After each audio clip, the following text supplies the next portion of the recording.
பாட்டி ஊர்லேருந்து வரும்போது 2 பேக்கெட் வந்துட்டு சிப்பி காளான் வாங்கிட்டு வந்திருந்தாங்க. பட்டன் காளானாக இருந்துச்சு அப்படின்னா நம்ம ஒரு 4 to 5 டேஸ் கூட ஃப்ரிட்ஜில் ஸ்டோர் பண்ணி யூஸ் பண்ணலாம். பட் சிப்பி காளான்லாம் 2 டேஸ்லேயே வந்துட்டு வாடிடும். அதனால் இன்றைக்கி வந்துட்டு மஷ்ரூம் மசாலா நான் தான் வந்து பண்ணியிருந்தேன். லாஸ்ட் வீக் பன்னீர் பட்டர் மசாலா ரெசிபி பண்ணியிருந்தேன். டேஸ்ட் எல்லாத்துக்குமே ரொம்ப பிடிச்சிருந்ததா, அதனால் சரி ஓகே அதே ரெசிபியை டிட்டோ மாதிரி பண்ணிடலான்னு சொல்லி தான் பண்ணேன். பட் பன்னீர் பண்ணும்போது அதிலேருந்து வாட்டர் ரிலீஸ் ஆகலை. பட் மஷ்ரூம் அப்படிங்கிறதுனால வாட்டர் ரிலீஸ் பண்ணுது. ஸோ கொஞ்சம் தண்ணியாக இருந்த மாதிரி இருந்ததுனால ஒரே ஒரு சின்ன ஆல்ட்ரேஷன் என்ன அப்படின்னா தேங்காய் மட்டும் அரைச்சி ஊற்றிட்டேன். இது செய்யும்போது டியூஸ்டே அப்படிங்கிறதுனால நானும் அம்மா 2 பேருமே வந்துட்டு நான்வெஜ்ஜு எக்குன்னு சொல்லி எதுவுமே சாப்பிட மாட்டோம். அதனால் எங்கள் 2 பேர்த்துக்கும் எக் போடுறதுக்கு முன்னாடியே எடுத்து வச்சிட்டேன்.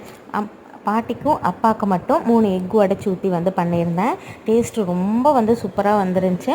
நானுக்கும் இந்த எக் பட்டர் மஷ்ரூம் மசாலாவுக்கும் செம்மையாக மேட்ச் ஆச்சு. ஃபைனலி எல்லாத்தையும் க்ளீன் பண்ணிவிட்டு நானும் பாட்டியை உட்காந்து சாப்பிட்டுட்டோம்.